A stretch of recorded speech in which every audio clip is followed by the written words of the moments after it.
Sir ওর দিকে তাকিয়েই বলেছে, আপনি এত কুলাঙ্গার কেন? আপনার স্ত্রী আপনাকে জীবন দিয়েছে নতুন করে। তোমাকে যদি প্রথম জন্ম তোমরা মা দিয়ে থাকে, তাহলে তোমাকে দ্বিতীয় জন্মই টুনি দিয়েছে। আমার হাজবেন্ডকে না আমি আসলে আমার নিঃশ্বাস ভাবতাম, জানেন? নিঃশ্বাস ভেবে আমার মোবাইলে ওর নামটা না তারেক অক্সিজেন আমার এই নামে সেভ করা। এই দুনিয়াতে নিজেকে সবার আগে ভালোবাসতে হয়, তারপরে অন্য কাউকে। আসসালামু আলাইকুম। আজকে একটা অকৃতজ্ঞ বেঈমান পুরুষের কথা বলবো, যে পুরুষটা কিনা সমস্ত পুরুষ জাতির উপরে কলঙ্ক লেপে দিয়েছে। স্বামীকে বাঁচাতে নিজের কিডনি দিলেন স্ত্রী, সুস্থ হয়েই পরকীয়ায় জড়িয়ে তাকেই করলেন নির্যাতন।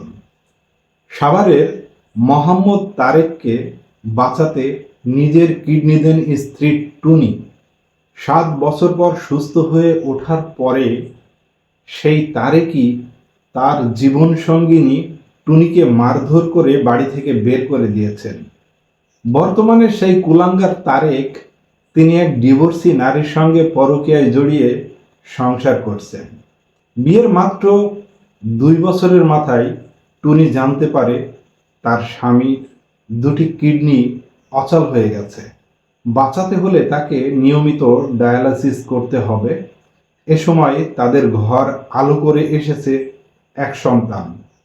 কঠিন এই সময়ে ভেঙে না পড়ে স্বামীর পাশে শক্তভাবে দাঁড়িয়েছেন টুনি। উন্নত চিকিৎসার জন্য তাকে ভারত নিয়ে যান, নিজে বুটিকে চাকরি করেন, বিয়ের স্বর্ণ বিক্রি করে মায়ের পেনশনের টাকা কাজে লাগান। সবশেষ নিজের একটি কিডনি স্বামীকে দান করেন। কিডনি প্রতিস্থাপনের মাধ্যমে তারেক নতুন জীবন ফিরে পায়।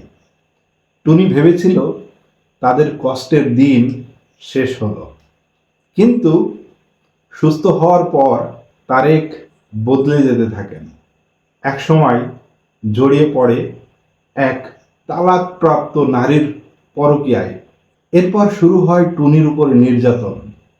এক পর্যায়ে তাকে মারধর করে বাড়ি থেকে বের করে দেন তারেক। বেদনার বিষয় হলো, চিকিৎসার সময় তারেকের পরিবারের সদস্যদের কিডনি ম্যাচ করলেও কেউ কিডনি দিতে রাজি হননি। একমাত্র স্ত্রী টুনি নিজের জীবন ঝুঁকিতে ফেলে তাকে বাঁচান। অথচ সেই টুনির সাথেই এত বড় বিশ্বাসঘাতকতা করলেন এই কুলাঙ্গার তারেক। অমানুষ এত জঘন্য হয় কি করে বলেন তো আপনারা? মানে এটা কি কখনো মেনে নেওয়া সম্ভব? তার পরিবারও তো কিডনি দিতে পারত। যখন পরিবারের লোকজনের সঙ্গে তার কিডনির ম্যাচ হয়েছিল, তখন তো পরিবার তাকে কিডনি দেয়নি, দিয়েছে কিন্তু স্ত্রী টুনি। আর সুস্থ হওয়ার পরেই সে হচ্ছে পরকীয়ায় রঙ্গলীলা শুরু করলো, টুনির উপরে নির্যাতন শুরু করলো। এক সময় টুনিকে ঘাড় ধাক্কা দিয়ে বাড়ি থেকে বের করে দিল। এই কুলাঙ্গার তারেক সমস্ত পুরুষ জাতিকে কলঙ্কের ভিতরে ফেলে দিল না? আমি দেখলাম এই পোস্টের কমেন্টে অনেক নারী, মানে উঠতি বয়সের নারীরা, তারা বলছে যে বিয়ের পরে ভেবেছিলাম যে স্বামীকে নিঃশর্তভাবে ভালোবাসবো, কিন্তু স্বামীর জন্যে এখন থেকে কোনো কিছু করতে গেলে অন্তত একটু ভাবব যে পরে কি হবে।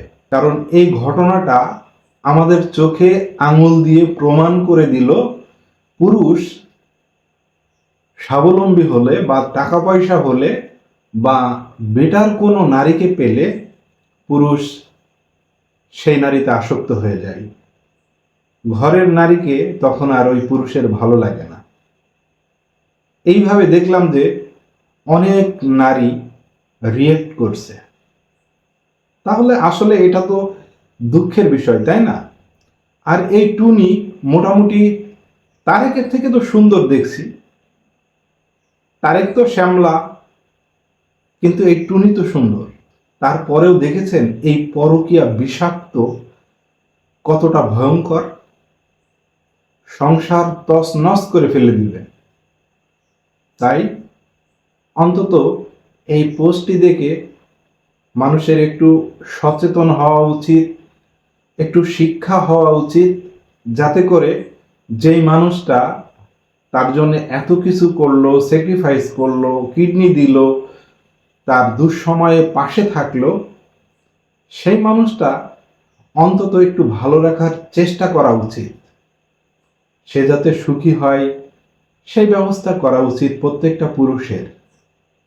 আর যদি এই তারেকের মতন কোনো কুলাঙ্গার যদি আবার এরকম করে, তাহলে সেই নারীর দুঃখ কষ্ট ছাড়া এই পৃথিবীতে মানে তিনি আর কোনো পুরুষকে বিশ্বাসই করবেন না, সোজা কথা।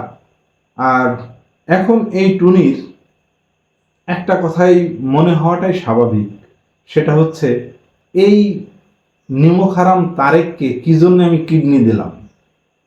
আমার জীবন অর্ধেকটা শেষ করে আমি তাকে সুস্থ করলাম, বিনিময়ে সে আমাকে ঘাড় ধাক্কা দিয়ে বাড়ি থেকে বের করে দিল। তার মানে সে এখন সবসময় ভাববে যে এই জীবন রাখার থেকে না রাখাই ভালো। তবে আমাদের সাজেশন হলো, সামনে হয়তো আপনার জন্য অনেক ভালো কিছু অপেক্ষা করছে, হয়তোবা এটা উপরওয়ালার পরীক্ষাও হতে পারে যে আপনি কতটুকু দুঃখ কষ্ট সইতে পারেন।